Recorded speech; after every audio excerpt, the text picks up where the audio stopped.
अपनी उस शक्ति पर निर्भर रहना। इस निर्भर शब्द का हमारे जीवन से सीधा सीधा मतलब है, या अगर यूं कहें तो कोई भी शब्द है ना,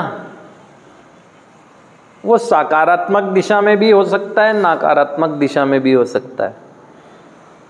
अभी जिस जीवन में आप आज के दिन जो जी के आए हैं, जिसका दर्द महसूस कर रहे हैं ना, वो इस निर्भरता की वजह से ही है।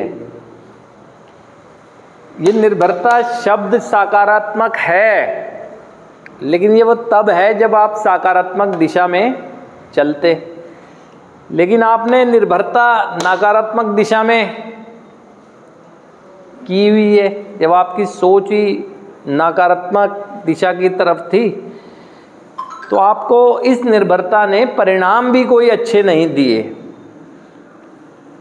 अब आपको ये लगता है क्योंकि केमिकल डिपेंडेंसी रही है हमारी और हम उससे निकलना चाहते हैं, तो अब आपको लगता है कि जब आपको सुझाव दिया जाता है कि ज़िंदगी हमारी निर्भर होगी किसी ऐसी शक्ति पर, जो शक्ति हमारे जीवन को दिशा देने का काम कर रही है और आगे भी हमें मदद करेगी, तो आप कहते हैं नहीं, निर्भरता से तो मैं निकलना चाहता हूँ, क्योंकि मैं निर्भरता से ही तो अपना विनाश देख कर आया हूँ।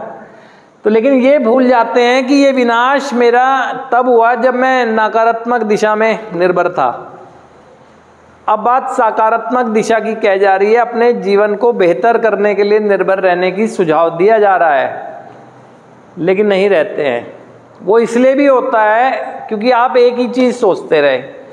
यहाँ हम जितने भी लोग बैठे हैं, जब हमने अपने घर के बड़े बुजुर्गों की सलाह पर या उन्हें करता देखा, या उन्हें दर्द के समय, समस्याओं के समय किसी के सामने प्रार्थनाएं करते देखा, फिर उन्हें खुश भी देखा, तो हमें भी ये लगा कि कोई है जो हमारी मदद करता है। तो हमने भी ऐसे ही सीखा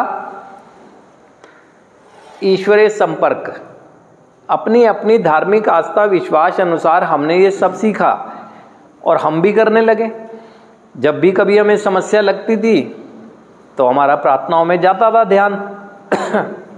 उसके बाद जब भी हम किसी भी कर्म को करने लगते थे तो हिम्मत और शक्ति हमें एहसास होती थी, तो हमारा अनुभव रहा, हम तब भी करते थे। लेकिन एक समय ऐसा आया कि हम कर्म गलत करने लगे। हमारे उस ईश्वरीय अंश यानी परमात्मा के अंश आत्मा ने हमें जब भी अवेयर किया